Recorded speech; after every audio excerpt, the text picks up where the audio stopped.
All right, we are live tonight on a Saturday night in the house tonight with Mr. Bass. What's up, good sir? How you been, brother? What up? What up? I guess you don't go by Gramps anymore, or what? Well, okay, so since the funny thing is, since we started doing the YouTube thing and I started getting my brother out more involved Yeah. in fishing, and he kind of started joining us on the lives and coming out and fishing in the big tournaments with us and all that too. We decided at some point this year, Jeremy's psychiatrist at the VA actually told him all this interaction with everybody is therapeutic for him. It's good for him, and it's part of Oh. his therapy. So what it does is it helps him get out of his shell a little bit and fight the anxiety that he has. So over the last Mhm. year, with us going and fishing in like in the KBFNC last year at Kentucky Lake, and then earlier this year we went to the Bassmaster Classic. There was a time where Jeremy couldn't be around crowds because his agoraphobia would really fight him with it. So Mhm.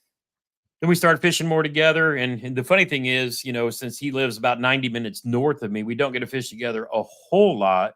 But Mhm. he's actually in the process of moving down here in my general area because his daughter is getting ready to graduate high school, this next year. So he'll be separate from, his ex-wife and having his daughter in school and all that. So he's actually moving down here pretty close to me. So this next coming year, we're going to be able to fish together like every weekend.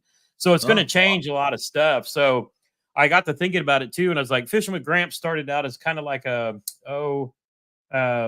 an honor to our grandfather who taught us to fish. And then since I'm a grandpa too, and the whole, I'm Grampy to the girls and Gramps to everybody else. But Uh-huh. I was like, we started kind of as a how to fish channel and during COVID and all that. But since we started kind of getting, bit by the tournament bug, and we want to get out and do more derbs around the state and the country. Plus, we want to get back into camping and kayaking camping. And you know how it is a lot of times if you're fishing places out of states, a lot of times it's easy just to kind of pull up into a campgrounds and do the tournament weekends that way too.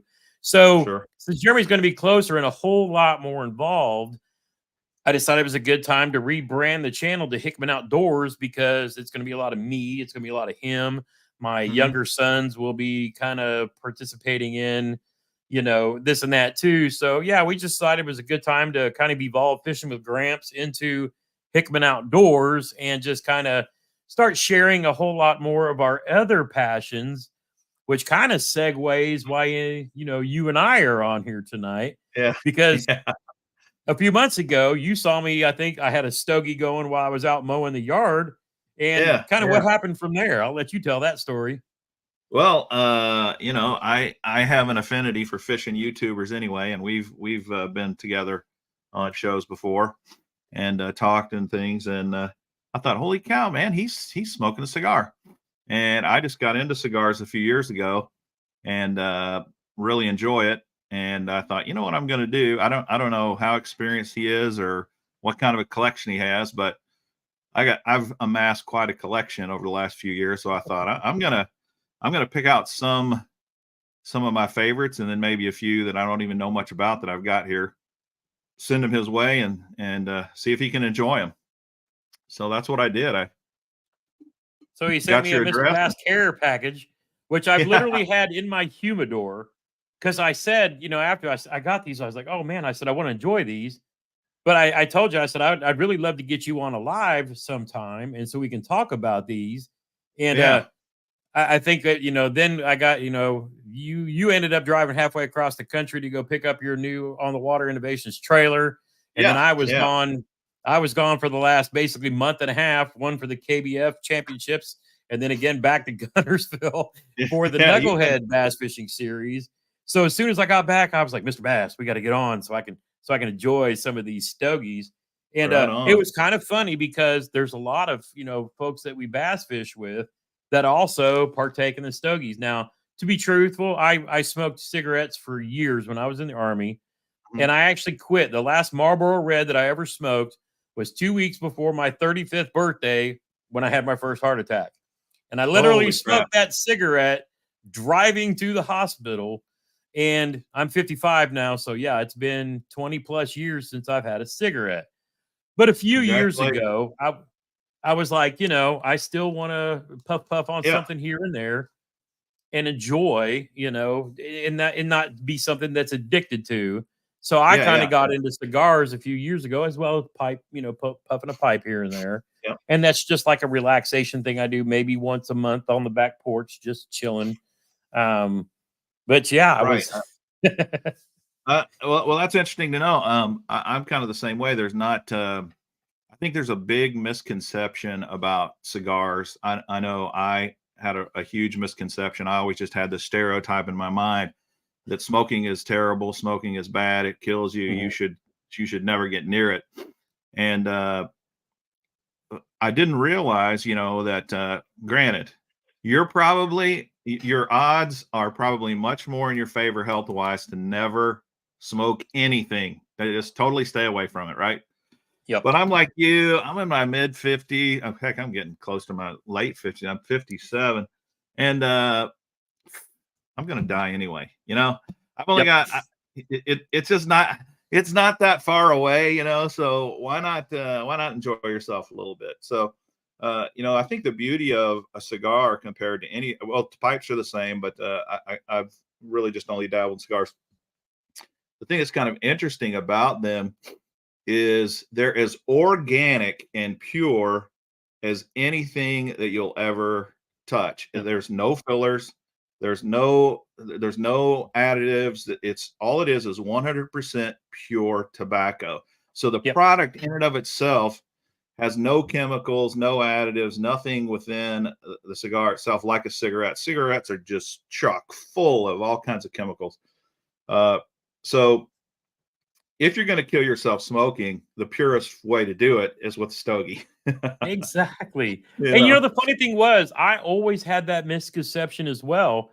But the one who kind of got me to open my eyes to kind of look into it a little more was Rush Limbaugh. Because one of the things that he would yeah, always say when he had one in his studio was my formerly nicotine stained hands, but he had a cigar. And I'm like, well, what do you right, mean? yeah, But yeah, then I found out, oh, okay, it's a different, and it's not like we're taking drags off of them like you do cigarettes. It's right. it's you're puffing it, and You don't it's kind inhale. of like there's a whole thing to it too. And if you There get is, into it, there is. you kind There, of there, there- understand too. there's an art to it, but you don't inhale. And they say they're not addictive. Like I said, I've been doing it for a couple of years now, and I have no, Yeah, I'm I the have, same way, completely you know, indifferent to want or yeah, completely whatever. indifferent. I can go Yep, weeks or months without touching one at all. hundred Um, percent. But then you have guys like, there's some very famous smokers out there like George Burns, Winston Churchill, Mark Twain. These guys literally smoke 20, 30 cigars a day every single day of their life. They all live to Yep. be really old, by the way, too. Oh yeah. Yeah. George Burns lived to be like 90 something. Uh, Churchill was in his 80s. I think and there's a lot of famous people that smoke cigars. Some of the most famous are guys like the Terminator, Arnold Yeah. Schwarzenegger. He's a huge cigar Yep. smoker. Michael Jordan is a huge cigar smoker. Here he is, Yep. one of the premier world athletes. He Athletes. was the Yep. best. The best. You and I know him. Know in his heydays when he played for the Bulls. I mean, we saw it where a lot of the younger generation have only heard about it. Yep. The dude, in my mind, he's the ultimate all-time goat when it comes to basketball, and he's a cigar smoker. Why in Yeah. the heck would he do that? So Yeah, I mean, go ahead. it's just one of those things where I think until you kind of, learn. And it's funny too, because it seems like every time I hear about there's some 100-year-old World War II veteran that passed away, and when they cut to a video of him of his previous, he was always sitting on the front porch with a stogie and a Yeah, drink. You know what I'm yeah, saying? right, And it's like, right. is it like, are these like the ancient Chinese secrets that we've kind of forgotten about? Because, you It know, makes you wonder. It in makes you in a wonder, doesn't it? world of fentanyl and meth and all the other crap going on, Absolutely, I'm not gonna lose any sleep over puffing on a stogie here and there or for taking a sure. snort every now and then. Hmm. So yeah, you I'll kind of tell. asked.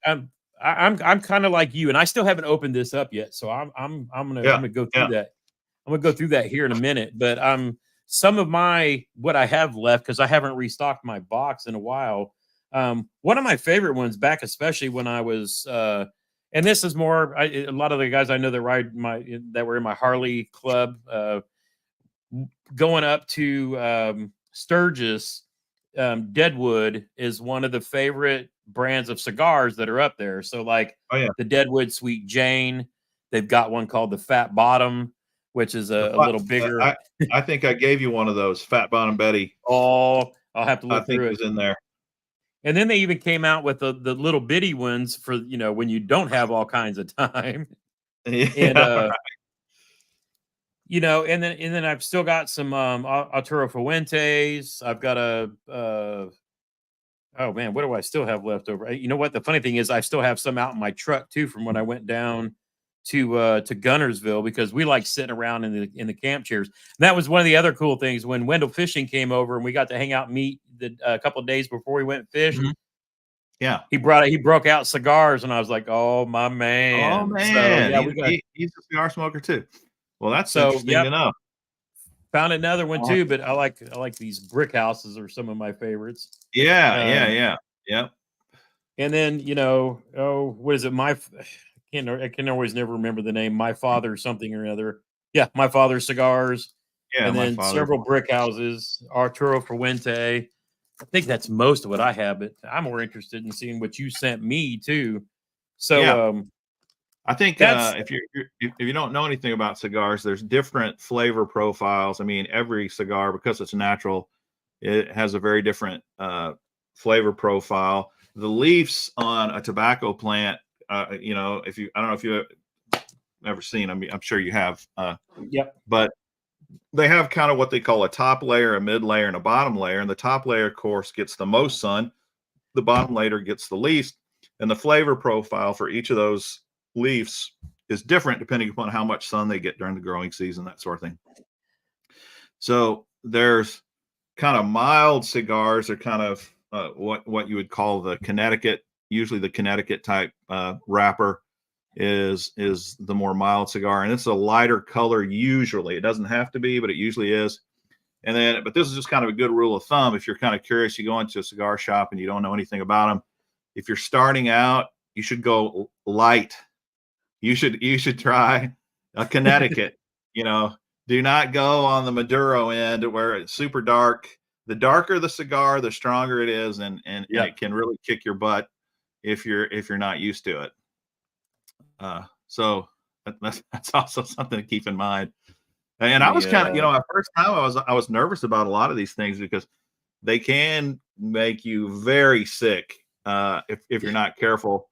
And the reason that is there you go. That gives you Yep. kind of the far left. There's your Connecticut blend. All the way to the far right, it's going to be your Maduro. And normally, it's pretty safe to bet that one on the right, it's going to give you a punch. You're going to feel good, especially if you're drinking something strong with it. You're going to feel real good by the time that thing's over. But the reason that cigars often will make you feel sick has to do with your blood sugar level in your body.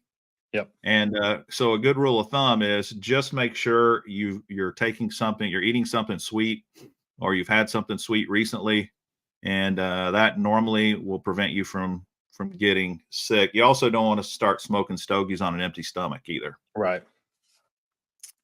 And a So lot of times I think that's why you see a lot of people. I mean, even when I've even popped on Instagram occasionally doing a live, over the years, it's after dinner, after the sun's gone down, there's yeah, probably a right. fire going. It's very So relaxing. yeah, I think it's one of the things I've noticed that's kind of interesting about me. I am a very introverted person. I can go days without talking, quite frankly. I could go yep, to your house and we could sit around a fire and literally, if you're fine not talking, I'm fine not talking. I'll just sit there and, I'm just not super outgoing, uh, which is kind of strange for a YouTube person, but I can do it, if I have to do it, I'm yep, fine. But I've noticed that if I sit down and smoke a stogie, starts to relax me, but it also really starts to kind of give me a feeling where I want to be much more talkative. And Yeah. many times, and what I've done is I've renewed quite a few friendships while smoking a stogie because it gives me I'll be sitting there, like you said, nighttime, relaxing, maybe on the back porch, and I'll think, oh, my old buddy Mike, man, I haven't talked to Mike in years. I think I'll give him a call and see what's going on. Well, normally that's just not me. I do not do Right. that, but it has somehow released something within me to say I want to reach out to that guy, and it's really really been enjoyable. It's been an enjoyable part of it.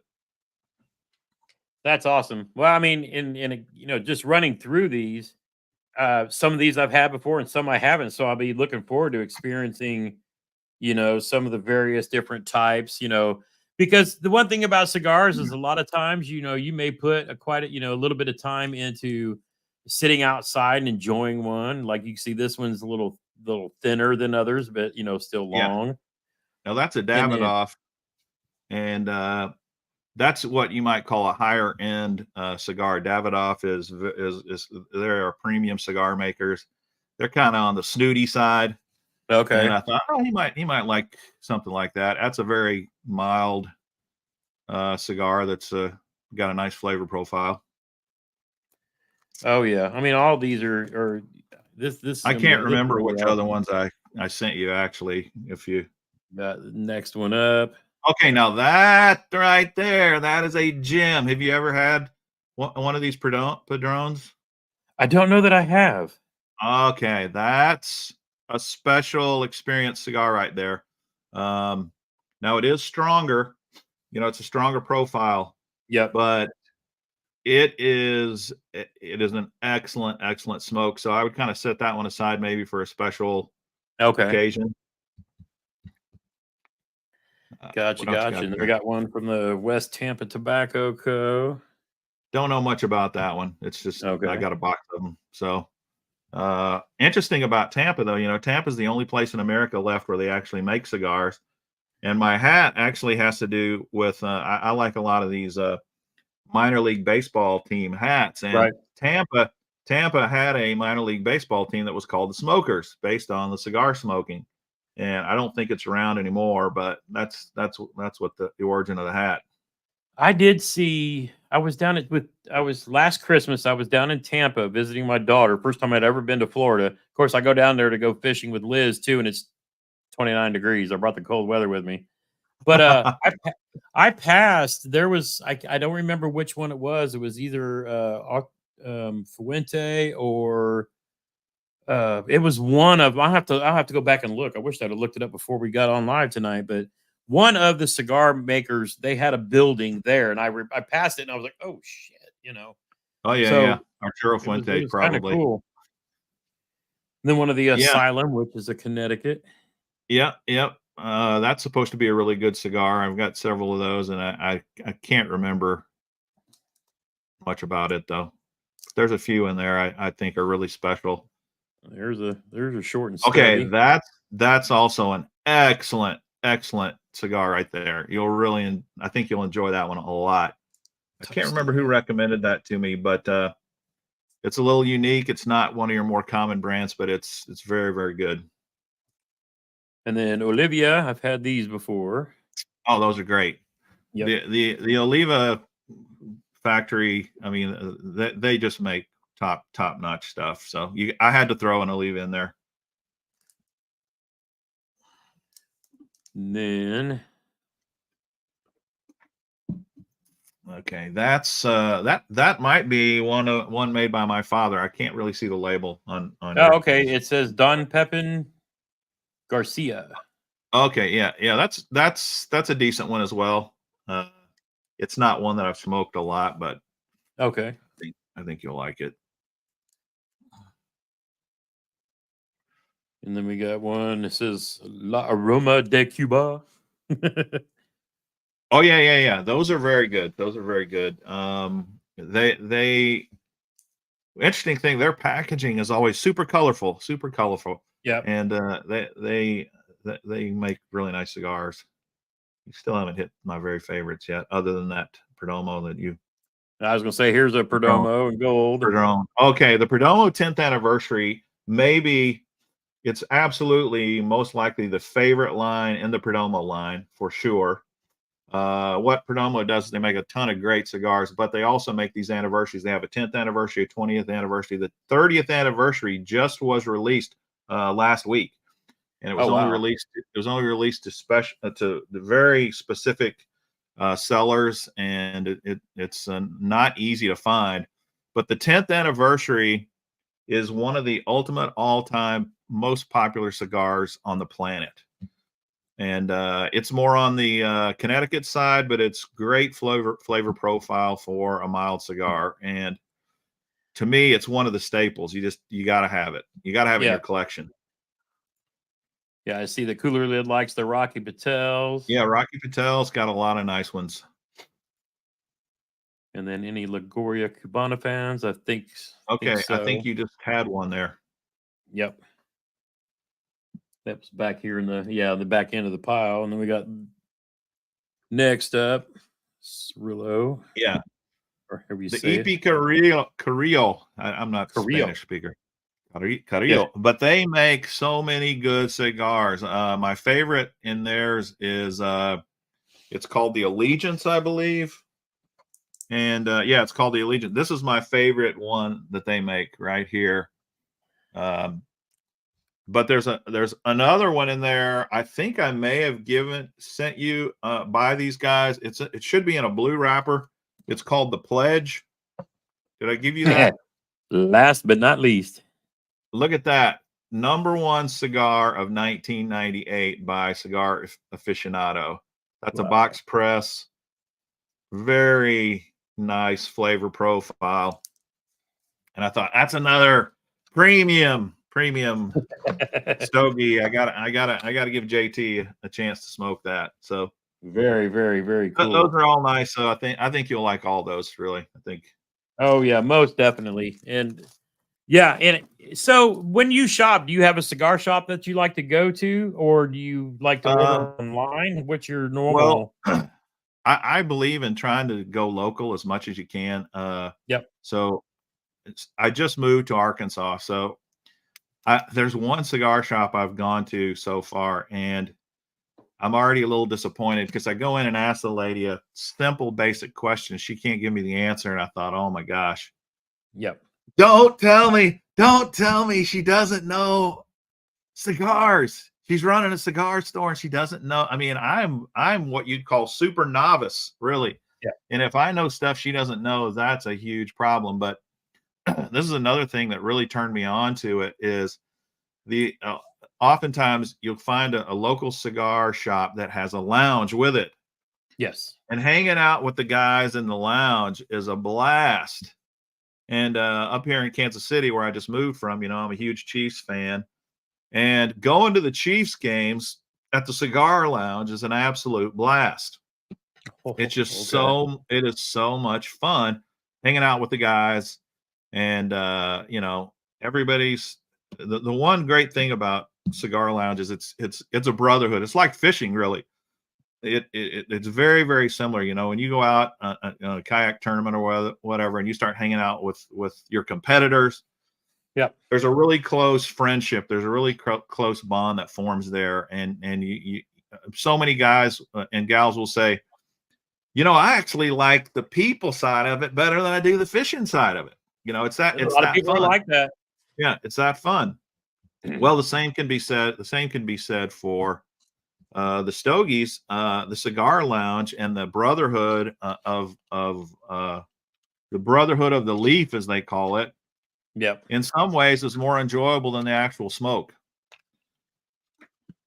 So yeah, see, and that's the hard part with I live in a small town, so if I want to just go grab something or I need to restock, I got a smoker friendly that's close by, and they've got a walk-in humidor that's really nice. And they carry most of the things, but like you said, there's nobody there really to ask or who really knows. They're just somebody who works at a cigarette shop. But lucky for me, on the occasions that I happen to go down and visit my favorite American Legacy Fishing, right next to it and I mean in the same building, is a cigar lounge, and Graham and the owner are really good friends. So I can always go in there and, hey, what's new, or what should I be trying? And like Yeah. you, I'm trying to get a little more educated on it, as I learn.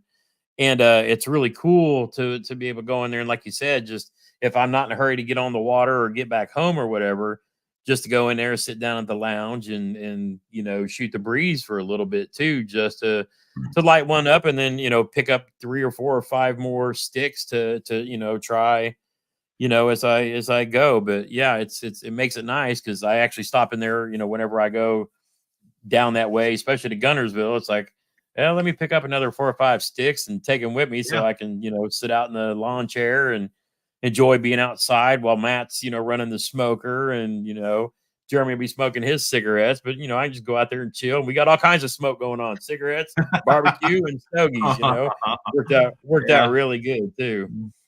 Yeah. Actually, barbecue smoke's probably worse for you than cigar smoke. Probably. I know Uh, what it does to the waistline. I sure do as well. Uh, yeah. So, do you like to when you're chilling in your on your back porch with a good one lit? Is there a favorite drink you like to pour and enjoy when you're kind of going through? Well, I've kind of been experimenting with that a lot as well. I I think it really depends on what you're trying to get out of the experience, and uh, there are some really nice drinks that you can pair with a stogie that really bring out a ton of flavors and that also make the experience a lot funner. You could start with some basics like coffee, and Yep. there are a lot of guys who really enjoy a good cup of coffee with their stogie, and there's other guys who are really into sodas. Like I love Dr. Pepper, and Dr. Pepper really. And another thing I've heard is root beer pairs really Mm. well. And then of course you can get into some more adult type beverages. And um, what I find I enjoy more than anything is just some type of whiskey. Usually, Yep. um, it gives you a nice. It just makes the whole experience. It amplifies it. It Yeah. amplifies it. The best way to say it. Yeah. Um, I made sure I had a little something something sitting on the side. yeah, yeah, yeah. And, I got a little something here. I got a little something here.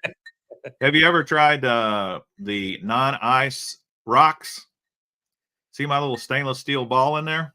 You know what? My wife has actually got some of those in the fridge. So I've got the Mhm. round ice maker, but Yeah, then yeah, yeah. no, what she found was bullets that you freeze Yeah. and Oh, keep in the freezer, oh and yeah, you can yeah. drop bullets into the. Yeah, And put a bullet in there. I used to actually Yeah, keep those. This yeah. channel back in the early days, we did a lot of pew pew stuff, and so yeah, Oh it yeah, was the yeah. same kind of thing. But Yeah. yeah, I thought I Yeah, I would. mean, I thought I would grab a couple, couple of yeah. somethings that I talk about a little bit. Uh, Okay. I'm since Jeremy and I are going to be getting more into camping this year, I'm going to be filling up some little stuff to take with us too. But Hmm. one thing I've discovered, and if you, I've been working on weight loss journey for the last year and a half. So I've lost about Yeah, I've been 75 watching it. with about 70 to go. But here's the Yeah. funny thing: bourbon, as it turns out, is actually pretty healthy for you. If you've got there's and I'm actually probably going to do a video on this at some point when we start talking about more Hmm. outdoorsy things, but the Hmm. health benefits of bourbon. And like with anything, if sure, when consumed with proper portions, Yeah, you you can know abuse it for sure. yeah, 100%. But one of the things that so some of my vices in the past, I like in the wintertime especially, I like to warm up a glass of the Jack Daniels Winter Jack, because Oh, it's just like a warm apple cider. I like Appleton Estates with a Coke Zero because I oh like yeah, some yeah, rum. But one of yeah, the yeah. things I've been playing more with is bourbons. And so the first one that a buddy kind of turned me on to is the Woodford Reserve, Oh yeah, which that's my wife great. will steal this and make cheesecakes out of it too. Fantastic. What? Not good Cheesecakes, for the huh? weight, not good for the weight loss program, but to die Uh, for. So Woodford is one of my favorite staples. And Yeah, again, I yes. just, if I just want a little snort of something to help me go to sleep, I got some nice little. You can get these glasses off Amazon for like Yeah. $25 Hmm. for a set of 4, I think. But they're supposed to be really good at helping you, kind of pick up the aroma and the scents and actually That's enhance right. your experience. Yeah, And then, you want a whiskey glass that's tapered in if you can, because yeah, if you're going to drink it slow and you're really going to experience the nose, as they call it, those yeah, aromas, it adds to the flavor profile to do that. So you want something that like your glass there that tapers up, or like this that kind of comes up, yeah. and you can really nose it, and it's So and amazing. then another one that I had recommended me to was the Elijah Craig small batch, Oh yeah, it's a good one. and This is then what this is what I've got today. oh, there you go, Russell's. Russell's Reserve 10-year. This is 90 proof. It's quite a nice one. It's very similar. The profile of this is very similar to Buffalo Trace. If you've Oh yeah, ever drank that, Buffalo Trace is a nice one as well. Goes down yeah. really And smooth. the great thing about bourbon is there's great bourbons in all the price range, like Wild Turkey, Yes. Yeah. Buffalo Trace. I mean, there's several. And then so I wanted to go restock my Woodford Reserve, and then I was like, somebody gave me a Maker's Mark, but it's dipped in the Indianapolis Colts colors, and they gave it to me as they gave it to me as a Christmas gift. So I didn't want to open Probably don't it want to yet. crack that open. Yeah. I didn't want Yeah, to you don't crack it want to crack open, it so I was like, well, I'll just grab some 46 while I'm in open. Yeah. here. And Yeah. then Heck yeah. my oldest son, who his favorite one, he said I needed to give this a try, is the Four Roses small batch. Four Roses So has Four Roses has several. I think they've got like 4 major different flavor profiles. They've got more than that, but yeah, it's very unique, and it's quite good as well. yeah, so I figured I had to give that a try, but I wanted to treat myself at least a little to the Maker's Mark 46 tonight, just because. Hmm. And then Hmm. probably after this, I was trying to figure out, was like, was I going to set my laptop and everything up outside, and then so I can fire a stogie up while we were on live, but it's been raining on and off all day. Uh, And then I was like, I could open both garage doors and blow it out the man cave. And my wife's like, I better not get a whiff of that back here. I was like, okay. oh man, I've got So, mine. I could light up, but maybe I won't, out of respect for you. no, no, you're all good, because I literally have a fan right there and I'm about ready to open both these doors too. So, Gotcha. This is the but man, Perdomo 30th anniversary I was telling you about that just came out. oh, very nice. And this is their Maduro. They have a sun grown, and they have a Connecticut. So I've been wanting to try this. What are you much into, like cuts and that kind of thing? Like, if you notice, I've got the V cut. That's actually what mine has one built into it as Yeah, well. I really like the V cut, actually. I Yeah, and this is the first lighter that I've actually had that has had a V cutter in it. And yeah, I experimented with it down when we were at Gunnersville, and I was like, oh, that's actually pretty cool. and here's the good use for your monster bass or your mystery tackle boxes. I Cigar keep all stuff. my cut. Oh, yeah. I keep all my cutters. I keep all my cutters and my lighters and my butane and all that stuff in here. Oh, that's a good idea. And so The funny somebody's thing got is, this I handy. actually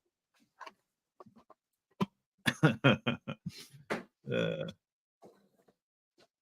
the interesting thing about a cigar, lighting it, there's a whole process that I think, if you don't know anything about it, the cutting of it, the lighting it, the smoking it, yeah. it's all a very specific process that you follow in order to make it successful. Yeah, I think this is an old cigar box from, I don't know Yeah, how far back, yeah, but yeah. Looks like it I is. got Yeah. from, and that's where I keep, like, I've still got, pipe in here, a couple of them, and then You know what that's I where do? I'll keep. What do you do for a humidor? I've got a little one that I found on Amazon a while back, just because, nothing fancy, but little one with the Yeah, thing, yeah. and I used to do that, and I've totally gone away with those. Gone away from those. Look what I use now. These are my Perdomo box. Oh, This is you made. just throw them in there. This is made by Rubbermaid. You know, they call it. They call it the Tupperware or the Rubbermaid container, but it is completely 100% airtight. And then you Okay. put your Bovita. You put your Bovita in here. I got a Yep. 65% in there, and then I have a little humidity sensor that I connects with my phone. It's called the Govee, and I can go Okay. on and I can go on and at any time I look at my phone and I know exactly what the temperature and what the humidity level is in here. And this thing, because it's airtight, never fluctuates until you crack open the lid. Unlike those wooden humidors, they're a Right. freaking pain to try to keep the humidity level. It's Yeah, almost because you always impossible. got to keep water in there or whatever.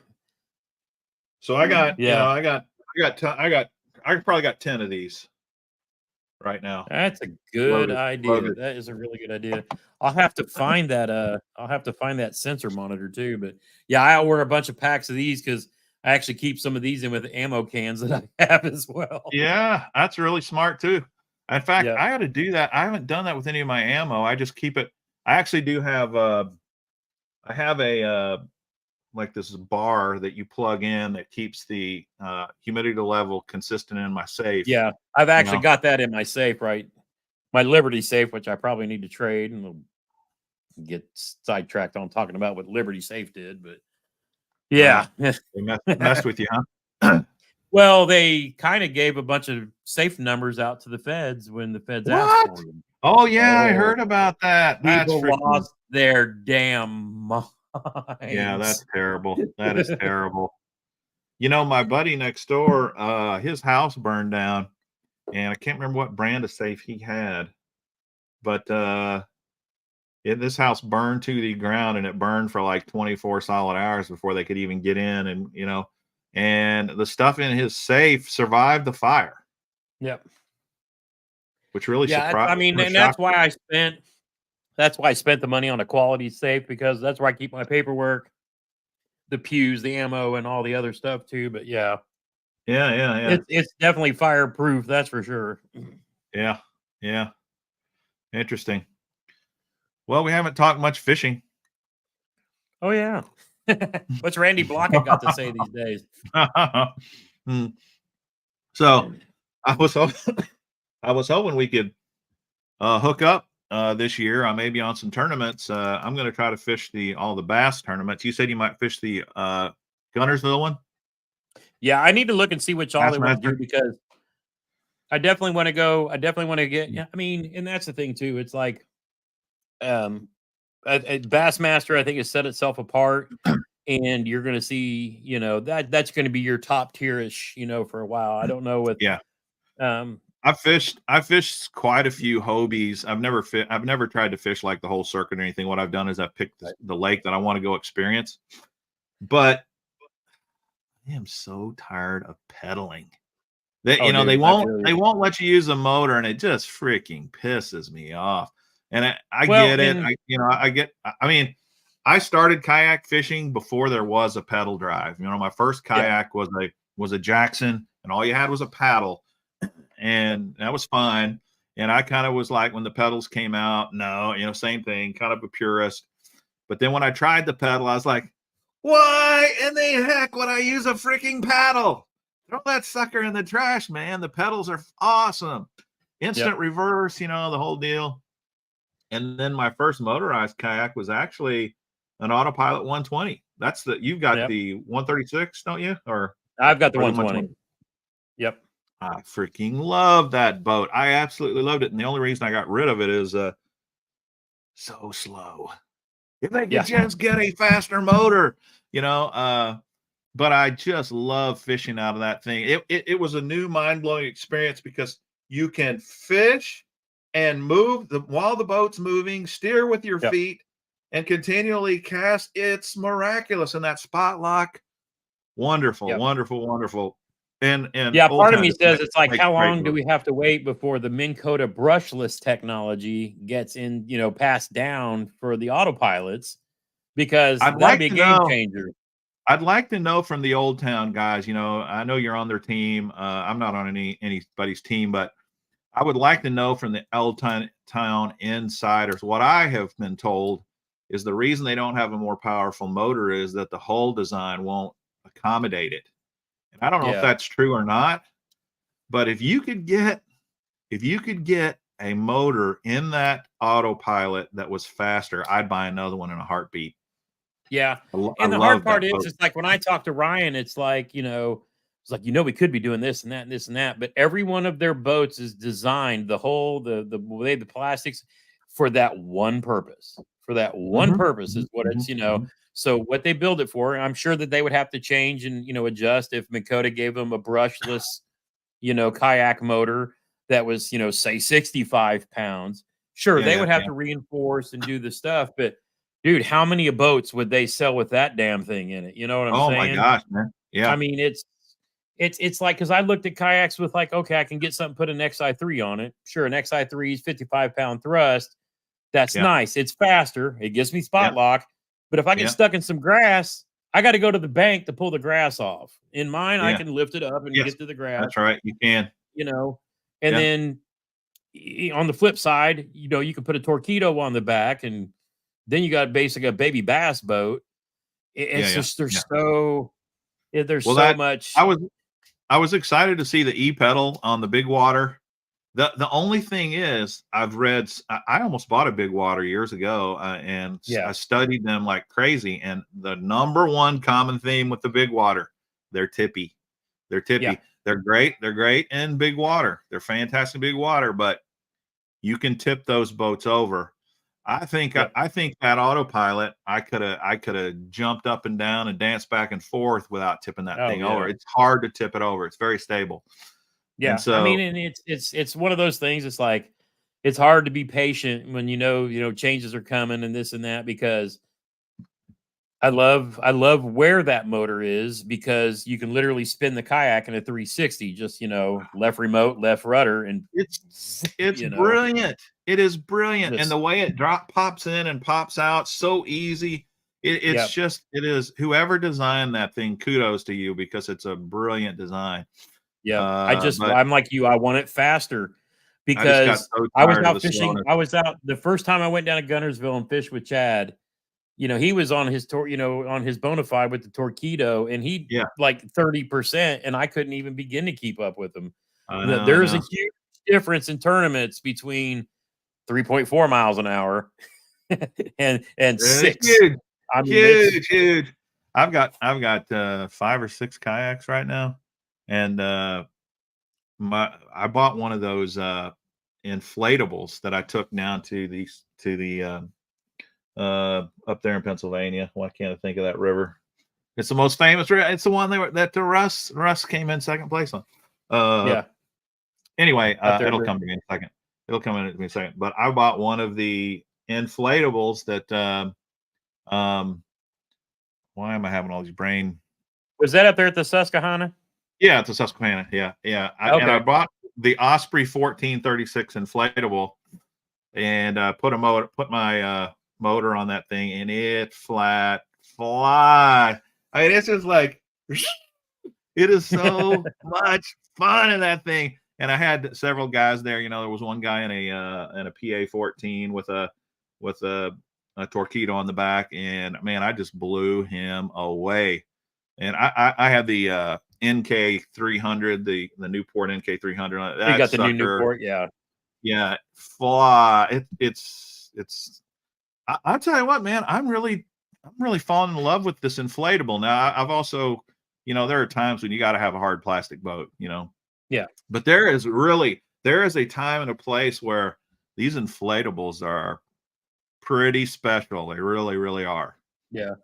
I mean, watching all the stuff that Jeff Little does in his, it's just like, holy Yeah, cow. I that's the mean, boat. That's the boat I bought. The one that okay. Jeff Little drives. Yeah, I mean, it's pretty wild seeing how much water they can cover. And I never really paid attention to rivers that much until this year, when I started going up farther north and then trying to chase some smallies, and now I'm like hooked. I'm literally going to go out to the river out here where I live tomorrow, which we don't have big smallies down here.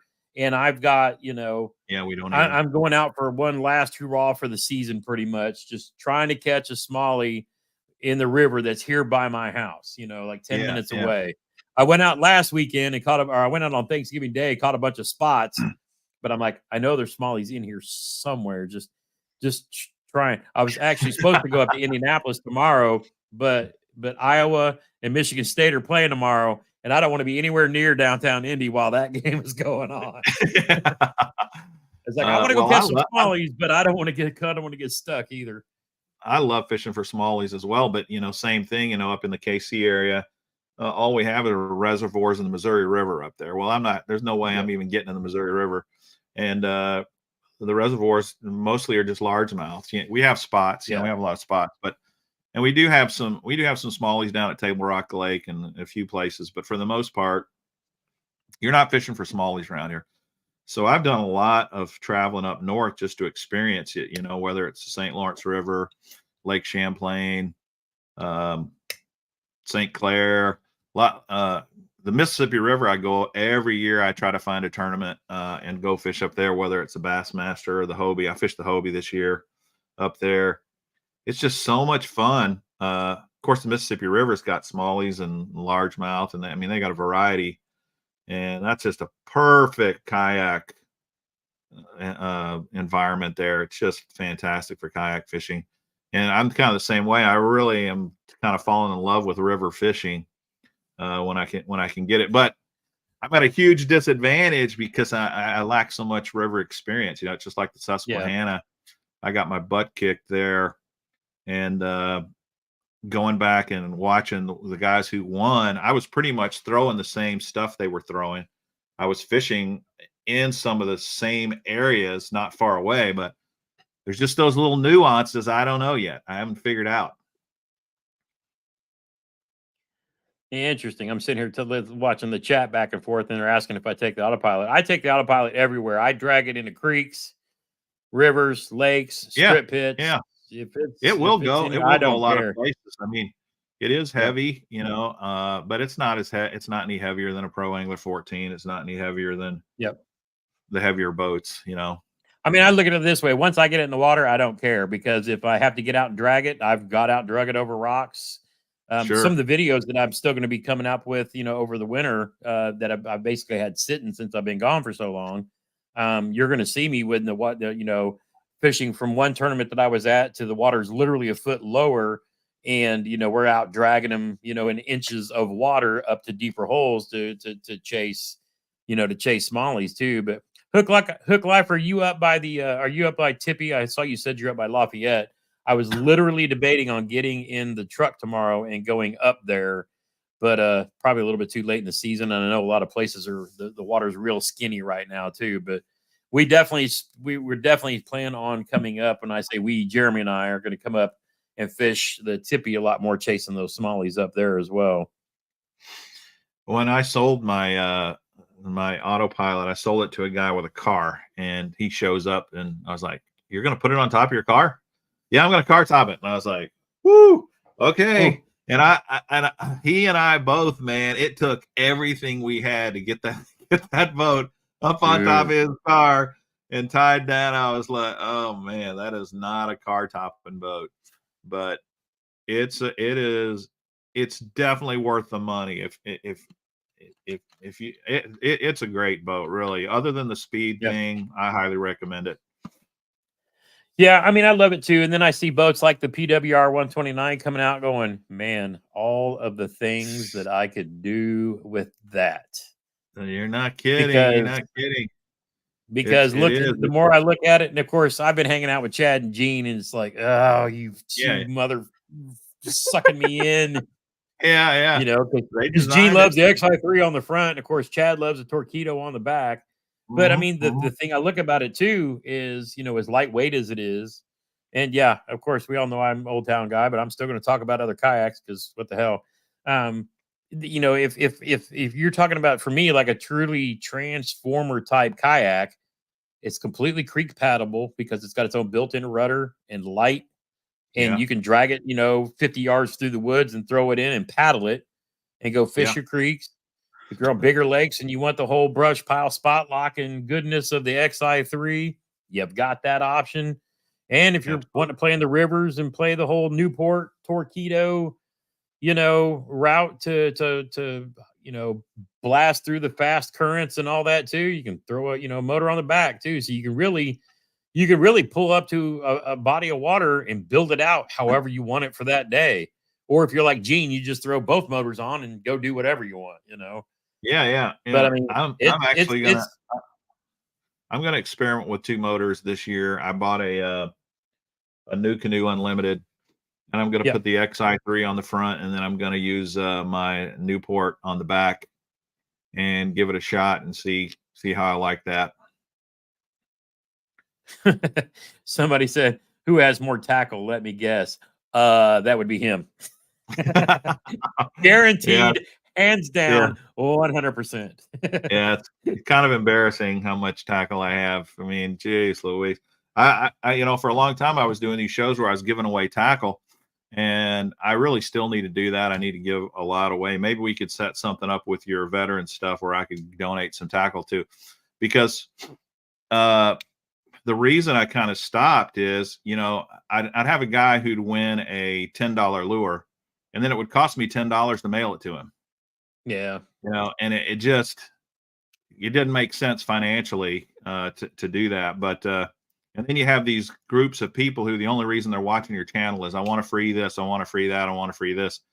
And so I kind of got away from it, but I've got so much. I just got piles and piles. I mean, look behind me there. I've got those are 10. No, that's all the entire year of 2023 of my mystery tackle boxes. I'm gonna do a video here in a couple of days of the best lures of every box for every month for the year, because I haven't cracked. Cool. I mean, I do the unboxing. I haven't used a single lure out of any of those boxes. Yeah. So I got tons of tackle. I do not need any more tackle. Not anymore. It's like, people ask me about like, subscription boxes and this and that. And I always tell even though I work with Monster Bass, it's like, for me, it's not about the subscription boxes. It's for those who, sure, if you want to give something to as a gift to somebody who's new, the pamphlets are great for helping new anglers kind of understand that stuff. Yeah. But where I always try to get, if I'm going to influence anybody, is looking through the shop and looking for deals. Like Monster Bass's tungsten, hands down, it's hard to find tungsten in a lot of places. But Monster Bass has great little tungsten packages. And these days, I tell everybody, because I've had people ask me, is tungsten a scam? And that's still a video that I need to sit down and make, because there's so many benefits to fishing tungsten, especially when you want to catch fish. Tungsten is not a scam. No. Tungsten's the real deal. You're right. Yep. When I was doing stuff with Monster Bass, same thing. The other thing, it seems like they always had a really good deal on thunder crickets, and I love thunder crickets. Yes, I think they're superb, and you could always get their green pumpkin thunder cricket for like about $8. I haven't been on their website in a long time now, but they definitely have some deals like that it's worth keeping your eyes open for. Yep, and it's like I tell everybody, shop around, find what you want to find. If I can help Monster Bass in some ways, educate people or save some bucks here and there, I'll tell you what, hand to God, they're the guys that they partnered with, Doomsday Tackle, for their Monster Bass lunker sticks. Those rods for $120 are phenomenal. Really? And I throw bigger money shit like all the time. Yeah. And when I tell you that partnership that Rick got with Doomsday Tackle to put those rods together at $120 price point, you're getting a lot more rod than that $120. They are very, very good, honestly. And I was pointing this out to Rafi a couple weeks ago. Jeremy needed another crankbait rod when we were down there, because I got onto a pattern of when they stopped hitting the jackhammer, there was a specific 6-cent crankbait that they were hitting, and Jeremy's not, doesn't throw crankbaits that much, and he had the Monster Bass lunker stick crankbait rod with him, and I threw him one of these crankbaits, and the next day he catches one of the fish that ended up paying out $1,000. So Mm. he came in third, but he absolutely loved that crankbait, that bunker stick for throwing that crankbait on. You know, I'm sitting here with, you know, full decked out Loomis Shimano, you know, going with Yeah, what yeah, I know. And yeah. yeah, but I love Loomis. I love the lunker sticks on the river and whatnot because if they do the job well, but if you know how it is, rivers, if you're going to flip a kayak somewhere, it's probably going to be on a river That's because you right. get in any That's kind right. of current, it can happen. And I don't always want my highest end stuff when I'm on a river, but I agree with I you. tell you, You don't want a six I hundred tell you dollar what, stick out there. yeah, you know, it's just this is not what I want to do. We work too long and hard for all the goodies. You don't want to lose them Yeah, yeah, anywhere. yeah. The same with cigars. Like one of my favorites of all time is the Perdomo Immenso. That stogie's only $8. Yeah, And some people might say $8. Well, dude, you can spend $20 on a cigar all day long. There's so yep. many, and there's many more that are way more than that. So oftentimes it's about finding what works for you. The most expensive is not doesn't always make the most sense. Yep. Yeah, because it's like, you know, I'll play on the higher end on baits that I'm dragging on the bottom where I need that sensitivity, and then I'll Hmm. go to, you know, I don't need that highest end model, you know, because Graham was like, here, take the IMX Pro bladed jig rod and the NRX Plus bladed jig rod and see what you think. I And think I that ended up IMX giving him, is wonderful. yeah, I gave him I, back the NRX Plus. I was like, it'd be cool if I was out here you know, for trying to look cool, but that IMX Pro bladed jig rod is my absolute favorite. it is mine. That's what I throw all my bladed jigs on. It's a wonderful Yep, rod, yep, and love that thing. it's considered cheaper in the G Loomis line. It's still like $360 or something. It's Yep. not cheap, but Somebody wanted to know it what the is name of your fantastic. $8. That is called the Perdomo Immenso. I think I got one right here. Let me see here. I'll show it to you. It's a fat one, but I kind of like the fat, short ones. But that's it. That's what it looks like. And this thing will take you well over an hour to smoke. That's another interesting thing. If you're in a hurry, cigar smoking's not for you, uh, because It is an exercise in patience. and that's one of the beautiful things about it. It forces you to slow down. And even a cheap cigar like $8, you say, "Well, I'm not going to waste this thing. I'm not just going to smoke a quarter," because you can't really relight and smoke these a week later. No. They just kind of fall apart. They get really nasty. There is a way that, if you only smoke half, you can prep it and blow out the impurities somewhat and put it in a Ziploc bag and save it for a few days. But quite frankly, they're one and done. Yeah, that's kind of my So rule. yeah, it is mine. And so you got to have time to smoke it. But if you make the time, you'll really enjoy it. Yep. Now, your lighting technique, why don't you share us so you got the V cut going. And for a lot of Oh, people who don't know, a V cut is a way to cut into it where it cuts a V into the back end yeah, of the like this, cigar. like Yep. this. You can see there's a little V-shaped cut in there. You can also do First, just a flat cut, with a guillotine type cutter like this. This would cut it straight and flat. yep. And there's a few others. There's a punch cut where you just put a hole in here, and then you can do a cross cut where you can do a V on both sides. Some guys like that, but for me, this cut kind of works the best usually.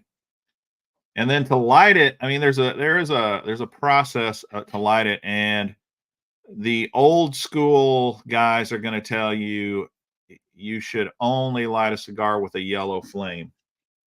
Yeah. Yellow flame lighter is the way to do it, because the problem with a cigar is you can burn the end, and then that's going to give you a bitter taste if you burn the end of it. But so many guys today like butane, and that's usually what I use is butane. Get you like a desktop lighter, something like this, and this Yep. is very, very hot. This thing will light it up fast. Yeah, there you go. Because the cigar takes a long time to light, quite frankly. And because when you light it, you want the entire surface to have a perfectly even burn before you start smoking. If you don't, it has a tendency to want to smoke halfway on this side, and then you get an uneven burn throughout, and that's a huge problem. Another real trick, if you're not smoked these before, you've got to learn to smoke them slow. One great way to get sick is to puff them too fast. Yeah. If you puff them really fast, you will start to feel good. You'll start to get a nice kind of buzz going. You'll get some good dizziness going. And then the next thing you know, you're wanting to puke. Uh, you know, so, but if you smoke them slowly, uh, it'll feel good and it'll go just fine. The other thing, in regards to another reason you don't want to smoke them fast is if you smoke them too fast, the burn it'll actually burn too hot. And the reason you don't want it to burn too hot is it starts to ruin the flavor. It starts to make it taste really bitter. So you want to burn it cool. They call it cool burning, smoking it so that the burn always stays cool. Just meaning that the cigar burns cold enough that you never get that real bitter taste. It can be really not pleasant if you get into that bitter taste. So that's really the trick there. And the way you'll know that it's burning too fast, the most obvious is the bitter taste. The second is you're going to see one of two things. The whole thing will start to get real gushy, start to have a real mushy gushy feel, or you'll start feeling heat way up the stogie. You shouldn't be feeling heat like way up here, it needs to stay down here isolated. So that's pretty much all there is to it. But lighting, the trick to lighting is you just want to keep that flame. I don't even know if you can see the flame. Look like there. You kind of just want to put it around and get you a nice even burn, and just take your time and not worry a ton about how long it takes. And this is why the butane lighter works so great, because it just burns and burns and burns. If you have a yellow flame, that flame's always flickering around, and it takes much longer, and it takes a lot more patience to do it. So that's pretty much all there is to that. And then that's it. And don't inhale. Yeah. Do you retrohale? I've never been able to figure out how to retrohale, so I don't do it. But they say retrohaling gives you a much nicer flavor profile. I'll have to check that out. What that means for anybody that doesn't know is basically you will inhale the smoke, but then you'll blow it out your nose. And I can't do that. Yeah. That's it. I mean, let the relaxation begin. Yes, sir. I have a really nice cigar filter in here that in theory takes the smell out, and to me it does, but if you have a stranger come in, they may not think that. But I'm going to crank it up a little bit. Hopefully it doesn't it's not too loud for you.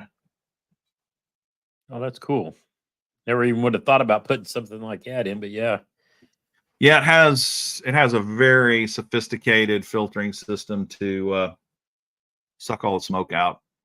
And then close up the doors, put a towel at the bottom of the door. Trying to keep it isolated. Yeah, I got to keep Granny happy in there so she doesn't. She smokes cigarettes, but she damn sure don't want to smell the stogie in the house. So we're always, we always step out. We always step outside. She's on the front porch. I'm on the back porch. But yeah, gotcha. But I'll go out and join her every now and then. But she's generally not out there as long as I am. If you notice, though, I've gone a long time here. We've gone probably close to a minute, and I haven't taken any puffs. And that's kind of the way you smoke this. You don't just constantly puff, puff, puff, puff, puff. That's just not the way to do it. Yeah, you just enjoy it as you go too. Well, shoot. Anything else going on in the bass world that's caught your eye lately? Yeah, I do have a all this, question for all you. this. Since you're a Hobie guy, have you Yeah. have have you experienced or heard anything since Hobie is basically, sold, and I guess it's a company in Mexico that now owns them. But Hmm. I had a little birdie when I was down at Gunnersville tell me that Hobie may be moving more towards recreational kayaks and kind of not even really even thinking about the fishing side much anymore. Yeah, that blows my mind if that's really the case. I mean, maybe there's more money on the recreational side. I don't know, but I would think that the recreational people want to pay less money than the fishermen. At least we're willing to drop $5,000. If I can't see recreational people doing that. It just makes Uh, me wonder, is there thought to, have a lower price point stuff and maybe go more box store? Because that's one thing Old Town yeah, does is you'll find them at Dick's and other places. You can find a Sportsman or whatever. I tell a lot of people, if you're into shopping this time of year right now, as Christmas is coming up, picking these Old Towns up off of the shelves for cheap. Yeah, great they're idea. a lot And cheaper. They're a lot cheaper around Christmas than they are around springtime when everybody's thinking about getting back on the water too. So, not it only just it that, just it just boggles my mind that some of these you can companies are you are can going the get way they're going. great deals on used ones too on marketplace and Yep. stuff like that. I mean, it's like when the season's over, everybody starts selling, and it's like, guys, you really shouldn't sell till the beginning of the season. Yeah. If you're selling, if you can hang on to it through the winter, you ought to, because you just cannot get top dollar right now if you're trying to sell a used kayak. But come springtime, when everybody's got fishing fever, it's much easier Yep. to get a better price. Um, but Hobie, the one thing I've noticed with Hobie since the buyout, I haven't experienced this personally, but I've seen lots of chatter about quality issues on Hobies this last year. And that was never a thing. The other thing I've heard is that there's been a lot of issues where the company has not backed the warranty.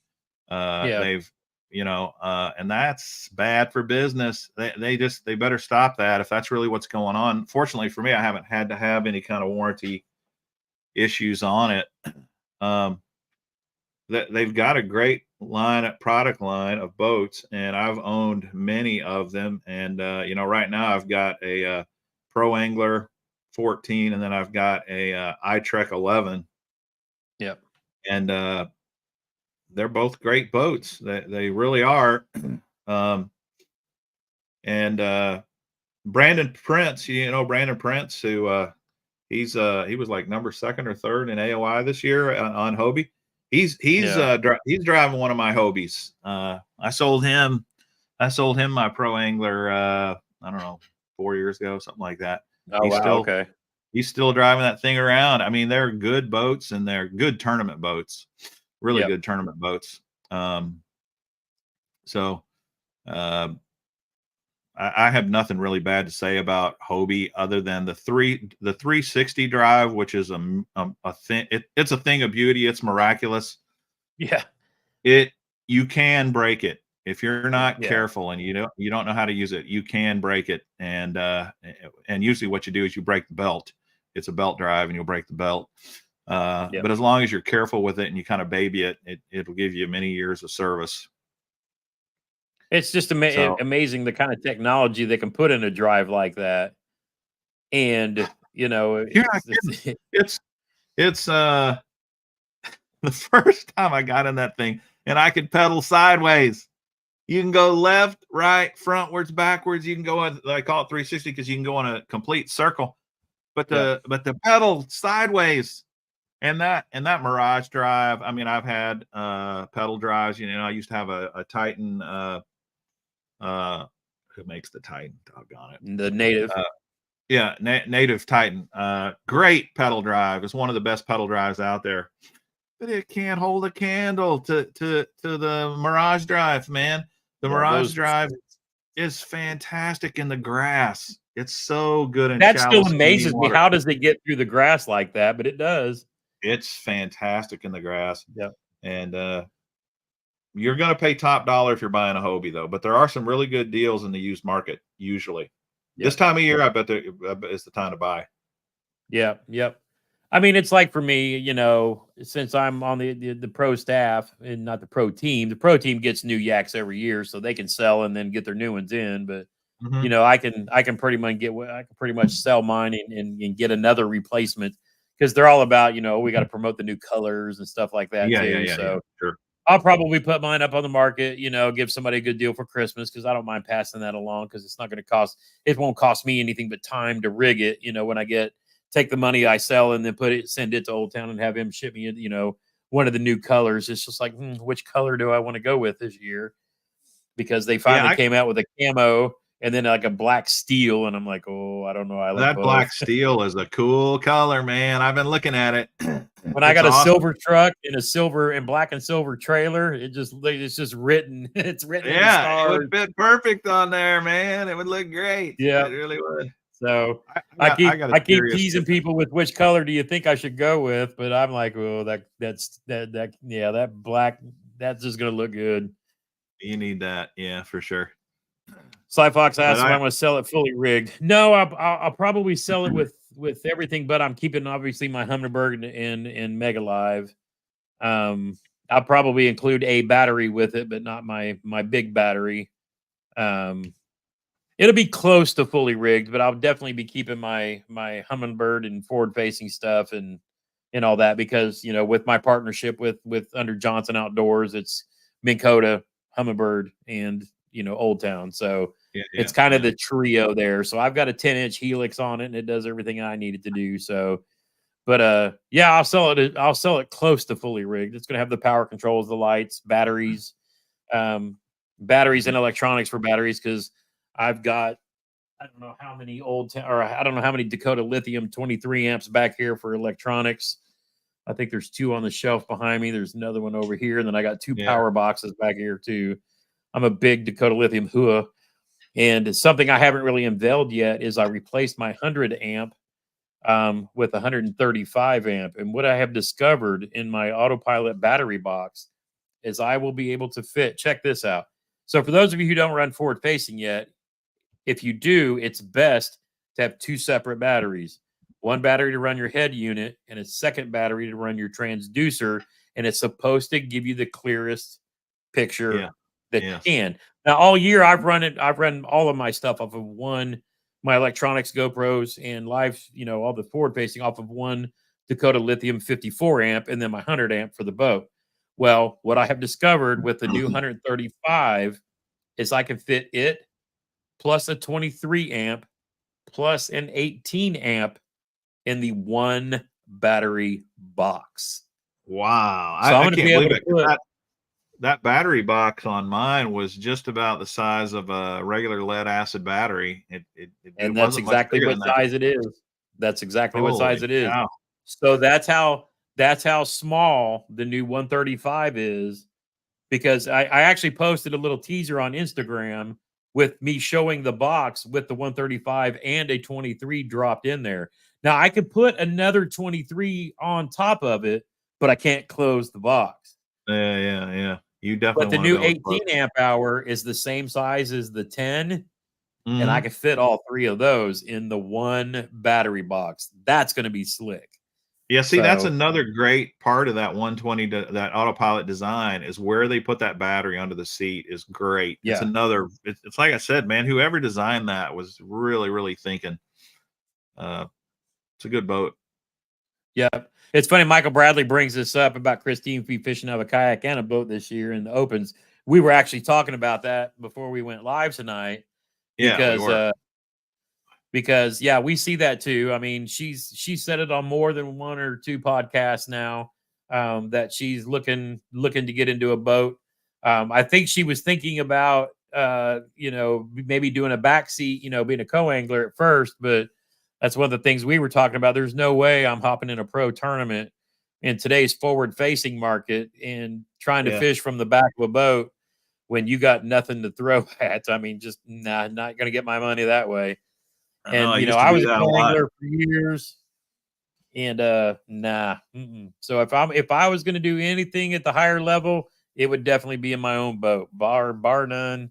But For sure. I've been there, done that, and I'm done with those days. I'm perfectly happy uh chasing fish and trophies for that matter in a kayak. So why not? And so while we're talking about it, I think we're both you're gonna fish all of the Bass Masters this year. Is that your goal? Yeah, yeah. My goal, I think, is I'm going to hit them all, and I'm probably going to skip the Hobies. I'm not. I don't want to pedal again anymore. If they have a tournament that I just can't resist, that I want to go. Like, I really loved going to the Harris Chain. I'd like to go back there. I think that's their first one this year, but it's too soon. I got too much going on that month. Uh, Yeah. but I could always just take my iTrek Hobie and do that. The only problem with the Yeah, iTrek is I the think for me, most of the I think after I retire, I got 4.5 years to go. Mhm. Unless I just come into a bunch and you come up with more free time, maybe some year I'll go focus on fishing like all of the Bass Masters. But for me, fishing a couple of them, I've never been to the Susquehanna River, so I want to go do that. Oh, Um, it's you got to do that, dude. It is yeah. so it's amazing. Well, so Josh Shrenko lives 90 minutes north of us, and he is the Ah, host of Smalley Talk yeah, and yeah, does yeah. all those wet boys are right here in Indiana. So for Yeah. us, and it's funny because I was supposed to have him on a live stream like months ago, just talking about Indiana smallmouth fishing, and then in Mhm, Smalley Talk.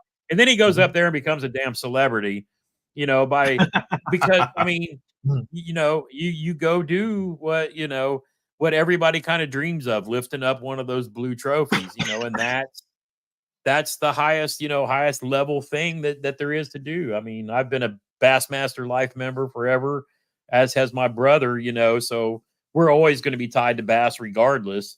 Yeah. And the fact that Steve O has taken and built the Bassmaster Kayak Series into what it should be, which for Yes, me is yes. awesome because I work with Chad at KBF now. And Yeah, our goal is to, we're going to keep the trail series and stuff going, but if we become those that teach the next generation to tournament fish and to kind of get into it, then hey, that's the role that we'll play, yeah, because there's yeah, a lot of great things that we can do to encourage other people to get into kayaks through the Knucklehead series, to the whole challenge series things, because I love doing the challenge series because it's like I'm doing tournament fishing, but I can pick when I can have time to fish. And then sure. being a YouTuber, of course, I can go fishing and then I'm fishing in a turb at the same time. But I Yeah, mean, the one thing I like about, and I'm actually going to do a video on this probably in the near future, why we fish tournaments. And I mean, for the fun, the competition, the meeting the people. But the other cool thing is, especially when you go to championships, that's when you can go and meet the people that you watch online and the pros all the time. I mean, for me to now be able to say in a year that I have met and personally know and text and call and chat with Christine Fisher, Chad Hoover, Gene Jensen, Russ Snyders, Matt Ball, yeah, yeah. just from showing up and meeting and talking to people, I literally have a personal relationship with all these folks. I mean, Yeah, Jeremy and Matt laugh every time that we do it, but there ain't many people that Christine's gonna come up and give a hug to. that's for Guillermo sure. and Gramps. you know, That's for but sure. I mean, she's so awesome, and she and I had such a great conversation the first time we met.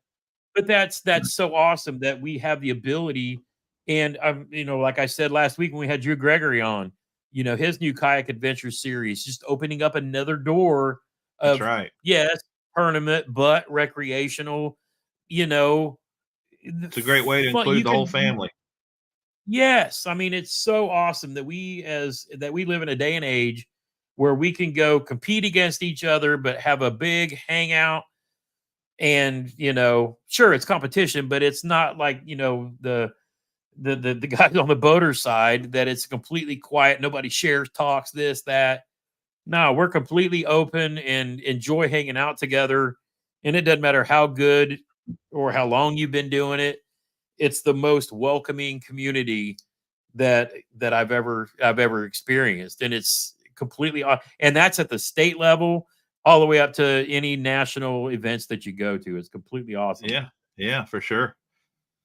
Yeah, it is kind of interesting that right now it seems on the boat side, the boater side, there's so much negative Nellies out Oh, there about just it's just like every day there's more videos yeah. on BPT's doing this and MLF's doing that and Bassmaster's doing this and forward facing sonar is going to ruin the whole sport and they just it's just like golly people.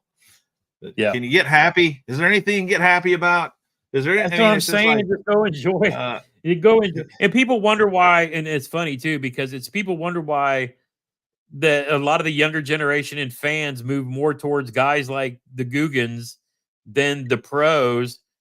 Because back in the heyday, the Googans were just out having a damn good time and enjoying life, mhm, and they were mhm, showing people that they were enjoying life. mhm. Versus, all of the crap with so many of this, and these guys split off with these guys, and rah rah rah rah rah rah. Yeah, You yeah. guys just sorry. I I mean, remember, you lost I your remember watching Rob Turkle when he was first starting his channel, and I was like, this guy doesn't know anything about fishing. He's yeah, clueless. He's absolutely clueless. I was just like, why would anybody watch this? But he was entertaining, and then over yeah. time, I mean, for real, if you go back and look at the one where he started when he was doing like living in his house in Texas, yeah, throwing had some, his some little swimming baits and pool out whatnot in the back. backyard. He was Yeah, literally teaching himself fishing as part of his PTSD, that's right. treatment. That's right. That was his therapy. And That's right. everybody knew he didn't do shit, but he sure went from not knowing It shit didn't to figuring matter. out how to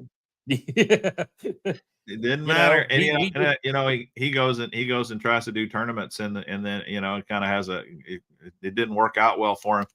But yeah. these POSs that want to throw him under the bus and talk about what a horrible person he is, man. That is so ridiculous. So Did you see him on with Zaldane and Trace the other day on yes, that was a great show. Great show. where Very interesting. I knew, I mean, and I've always known this about the dude. I know he knows how to make money more times over. It's like he Yeah. said, he wanted to go give it a shot and see what happened. But like he said, I didn't have to go in. I can buy any jersey in the Yeah. tour, Yeah, and you they can will buy them throw all. whatever I tell them to throw. And he was 100% right. Why? Yeah, Because he's right. the sponsor that they're all looking for. That's But right. they were too busy trying to dog on him about being a good fisherman or not. Yeah. He's a good What businessman. But yes. for sure. What'd you think about old Jacob Fouts's video, his first one where he, just said, I want to be a pro and I am a pro and it sucks. I don't make any money. $7,000, I think, is what he said is all he made in sponsorships for the deal. I was like, Yeah. $7,000? That'll barely buy you a Hobie. What? Holy crap, dude! Yeah. I was Yeah. just I like, mean, it's the hard part is it's a lot of the pros or a lot of the up and comers. I don't know if if they think because they did good at their local level and they made some headway that they yeah, think everybody should be throwing money at them. But it's like, dude, if you you do not, I don't think a lot of these guys they don't realize that if they're not influencing people to purchase the products that they're supposed to be sponsored by, just winning tournaments ain't enough. I mean, it no, never it's has not. been. No, it's not. I There's always very looked at few guys. KVD. I always looked at KVD and I was like, this dude has won everything there is to win. He is making 10 million commercials. He is driving all over the country. He's at every boat show, and he did that for decades. Yeah, Ain't nobody handing him nothing, no, And at the end of the career, you think about it, who's had a better career, him or Turkla? I'll tell you what the bank account says, yeah, yeah, yeah. and I know Although Kevin he's made his has fair spent. share, that's for sure. Yeah, I mean, his name is on every Strike King brand there is, and then Oh yeah. and many other brands before that too. But Mhm. you don't, there's not that many Kevins in the industry. There's just not. No, no, there's And not. he is the rare breed, whereas Milliken and some of the other guys with really hot, I'm always envious of John B. and Richard Gene, the fishing machine, Yeah, because Richard Gene is fun to watch. that dude is just he's got the best job in the world. because he doesn't he? gets to just go fish for whatever he wants, That's and right. everybody enjoys it because he's just out being a regular dude. He is. He's just a regular dude. He's a good dude. I used to fish a lot of these as a co-angler, these tournaments on both sides, bass and FLW, and so many times I'd get in a boat, brand new boat, 70, $80,000 boat back then. Maybe sometimes you might have a guy that's got a $90,000 rig. Now it's easily over that. Oh, But I can remember so many times getting in a brand spanking new boat, and usually you'll go and help them launch. So you're in their truck with them too. This kid, I can remember one kid in particular, but this happened many times. Brand new boat, brand new truck. He had 150 to $175,000 in boat, truck, and yep. rig and stuff. And you're sitting there on the boat in the morning before takeoff, just chit chatting. He's tying some lures, he might be tying some, but you're getting ready to go, and you just start asking some basic questions. Dude, that's a nice boat, man. Yeah. I want to go pro. I'm planning on going pro. And what are you doing? How you you never say stuff like, well, how are you paying for all this? But you can ask questions. Yeah. And, one of the things I asked, what do you do for a living? And this one guy was like, well, I work down at the tire factory and somewhere in Alabama. And I'm thinking, okay, he works on the line in the tire factory. How much can this kid be making? All right, let's say he's making 20 to 30 bucks an hour, most likely somewhere around there would be a good guess. But let's say it's even more. Let's say it's 40 bucks an hour. 40 bucks an hour is around $80,000 a year. How are you paying just for your equipment, let alone the tournaments, the hotels, the gas, the food, the lot? I mean, I'm like, what I wanted to say to the kid is, here, let me break a calculator out real quick and show you why you're going to fail. Yep. You're killing yourself. It's different from some of these kids who maybe their parents finance them and they pay for the boat and they pay for, but there's a lot of these guys like Jacob who, he's got nobody. He's got to spend it's all his own money. He's got to have sponsors or do his own money, and he's chasing the dream. But man, that dream is super expensive. And that's one thing I love about kayak fishing. Maybe you're never gonna make the $100,000 win in a tournament, and you may not have all the accolades that a KVD has, but you can still have a similar experience. You can go out. You can travel the country. You can fish tournaments. And some of these tournaments actually have some nice pull in the marketplace now. You can even get some sponsors. And you can have a great experience, and it doesn't break the bank. Yep, 100%. I mean, and that's what I like about it too. It is, whatever I'm in for, trailers paid for, kayaks paid for, batteries paid, now I can just go anything if I happen to win anything, which, if I do, I do. I don't, I don't. I'm there to make videos, meet new people, and have fun. But sure, it'd be cool to cash a check at one of these big events someday just to put a big check on the wall. But, I'm just, like you said, I'm old and I'm just going to live out my happy years doing what I like to do. And that's really what it comes down to. I mean, yeah, if I won something cool, that would be a lifetime experience that I could share with a lot of people. I was 10 minutes away from doing that at the Knucklehead, a couple weeks ago, but whatever God's plan, whatever God's plans are, they are, it's just one of those things. But right on. through that, I still get to meet and hang out and chat with a whole lot of cool people. And really, in my life, that's plenty. So I'm not going to keep you any longer. We've been going for over 90 minutes already, and it was fun. It was fun. I enjoyed it, man. I'm glad to catch up with you and talk a little bit about a little more than just fishing, because we can talk about fishing all the time. But yeah, share some of the other things that we love too. So I hadn't seen you on a line much, it seems like. So yeah, I haven't done many lives at all. I work for a living too. I got a full-time job that it's pretty demanding, and it takes up a lot of time. And then, you got to find a balance in life. And now that winter time's coming, maybe I'll start doing some more live streams. You never know. Yep. Because I'm going to be actually taking a break probably from editing and whatnot for at least a month or so, probably around the holidays, because I'm actually moving into a different position at work where I'm going to be an information security manager instead of just a security officer. So I've got another higher end certification that I got to go study for. That's a Yeah. real pain in the ass. I wasn't going to take this job, but then I just couldn't say no. But I know, knowing with this, I got a certification that I got to go study for. So it's just something else that's going to eat up some time. But You I'm got to going to do get it what you knocked got to out do, man. I'm gonna knock it out between January and February. But man, it's been great hanging out with you, talking with Good you. talking to you. What I really I'm gonna, enjoyed it. Had a great time, and hopefully we can go fishing sometime this year together. yes, sir. Yeah, definitely going to meet up at one of the events here somewhere, because I at least would like to hit the Bassmaster Gunnersville and probably Susquehanna too. So Right that on. that would definitely be two awesome things. So if you haven't been to Gunnersville yet, at least I got a couple places to fish down there.